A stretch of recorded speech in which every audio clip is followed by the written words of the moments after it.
The Carpenter's Son is the kind of movie that splits the room before the projector even warms up.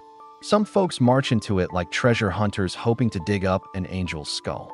Others show up wearing the facial expression of someone who's just been told their grandma is being rebooted as a slasher villain.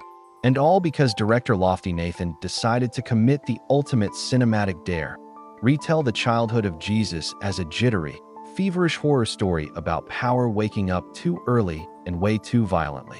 On paper, pure gold. On screen, a strange alloy of mysticism, coming-of-age jitters, and slow-burn dread that flickers between brilliance and who dimmed the damn lantern. The film leans on the infancy gospel of Thomas, basically the DLC of early Christianity, where the boy Messiah behaves less like a serene spiritual guide and more like a kid discovering cheat codes. Nathan tries to walk the tightrope between reverence and profanation. One minute the boy is a trembling proto-deity, the next he's a moral fable in sandals. And every time the movie looks ready to jump off the cliff into glorious sacrilege, he yanks it back like a nervous camp counselor. It's as if he kept a bucket of holy water off-screen, just in case things got too spicy for the church moms. Still, the movie has teeth, or at least a well-painted jaw. The visuals are arid and punishing, as if the desert itself is an irritated god watching the humans flail around. Noah Jupe gives a taut, nervy performance, part teenage prophet, part malfunctioning superweapon. FKA Twigs is ethereal and tender, though she's given less space than the parsley garnish on a diner omelet. And Nicolas Cage, well, he shows up as Joseph with the facial expression of a war veteran who just learned his son might be a divine WMD. Cage spends half the runtime with his mouth hanging open, not because of any theological revelation, but because he's Nicolas Cage, and that is his constitutional right. Then comes the horror.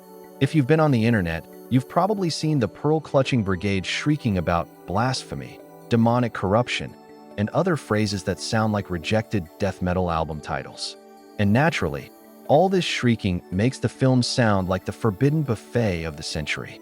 Same energy as when Neon turned hysterical Christian complaints about immaculate into a poster tagline. Hysterics are the best PR money can't buy. Sadly, The Carpenter's Son is not the wild, heretical funhouse these people advertised for free.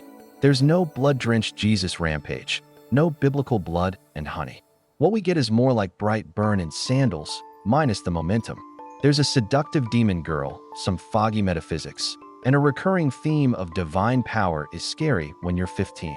But the movie is too timid to be truly sacrilegious and too murky to be genuinely scary. It wanders between genres like a camel trying to cosplay a barracuda. And yet, somehow, the thing holds a weird fascination. Every so often, it nails the emotional core. The boy realizing his life isn't his own. Joseph staring at his child like he's raising a cosmic fault line. The crushing weight of destiny that feels like a basalt slab dropped on a mortal family. In those moments, the film breathes, trembles, and becomes something piercingly human. Sadly, these flashes drown in a swamp of odd storytelling choices. The village has about 12 residents, yet includes witches, lepers, a demon envoy, and enough ritual execution sites to supply a mid-size empire.